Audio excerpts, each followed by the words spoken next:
2024 मध्ये मुख्यमंत्री युवा कार्य प्रशिक्षण योजना लाभदायी ठरलेली आहे अशाबद्दलची अपडेट आलेली आहे। तर यामध्ये आता नवीन वर्षात विद्यार्थ्यांनी ज्या मागण्या केलेल्या आहेत त्या मागण्या कधीपर्यंत पूर्ण होणार तर आपण या व्हिडिओमध्ये संपूर्ण अपडेट बघणार आहे।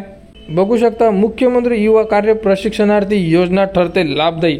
राज्य शासनाने रोजगार निर्मितीवर भर दिला असून राज्यभरात मुख्यमंत्री युवा कार्य प्रशिक्षण अर्थात लाडके भाऊ योजना गत ऑगस्ट महिन्यात लागू केली। त्यानुसार जिल्ह्यातील 134 आस्थापनांनी यात प्रतिसाद देत सुमारे 3621 युवकांच्या हाताला काम मिळवून दिले आहे। गेल्या 5 महिन्यापासून प्रशिक्षणार्थी योजनेचा लाभ घेत आहेत। तर सन 2024 मध्ये विद्यार्थ्यांना मुख्यमंत्री कार्य प्रशिक्षण योजनेचा लाभ मिळालेला आहे।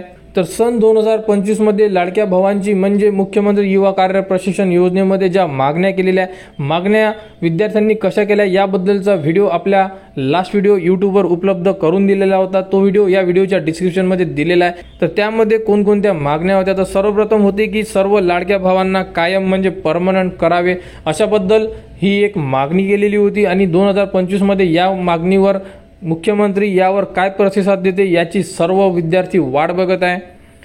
आणि दुसरी मागणी अशी होती की कालावधी वाढ करावा, म्हणजे जो कालावधी होता 6 महिन्याचा हा वाढवून द्यावा। कारण हा वाढवून जर दिला नाही तर परत जे विद्यार्थी प्रशिक्षणार्थी म्हणून लागले होते हे पुन्हा बेरोजगार होणार आणि पुन्हा यांना जॉब शोधावं लागेल। त्यामुळे यांना तिथे वाढ जी होती म्हणजे कालावधी वाढ आहे हे होण्यात यावी। आणि सन 2024 मध्ये भरपूर ठिकाणचे जेही विद्यार्थी आहेत त्यांना मानधन सुद्धा मिळालेले नाही आहे। तर सन 2024 चे राहिलेले सर्व मानधन मिळावे अशाबद्दल संपूर्ण ज्या मागण्या ह्या मुख्यमंत्र्यांपर्यंत केलेल्या आहेत। नेमकं यावरती अजून कोणतीही मुख्यमंत्र्यांकडून प्रतिसाद आलेला नाही आहे। तर सर्व विद्यार्थी यासाठी वाट बघत आहे। मुख्यमंत्री युवा कार्य प्रशिक्षण योजनेबद्दल आता नवीन अपडेट कोणती येईल यासाठी आपण वाट बघत आहे। तर लाडका भाऊ योजनेबद्दल जेही पुढील अपडेट येईल ती तुम्हाला आपल्या यूट्यूब चॅनलवर उपलब्ध करून देण्यात येणार आहे। त्यासाठी आपल्या चॅनलला सबस्क्राईब करा व हा व्हिडिओ इतरांपर्यंत शेअर करा।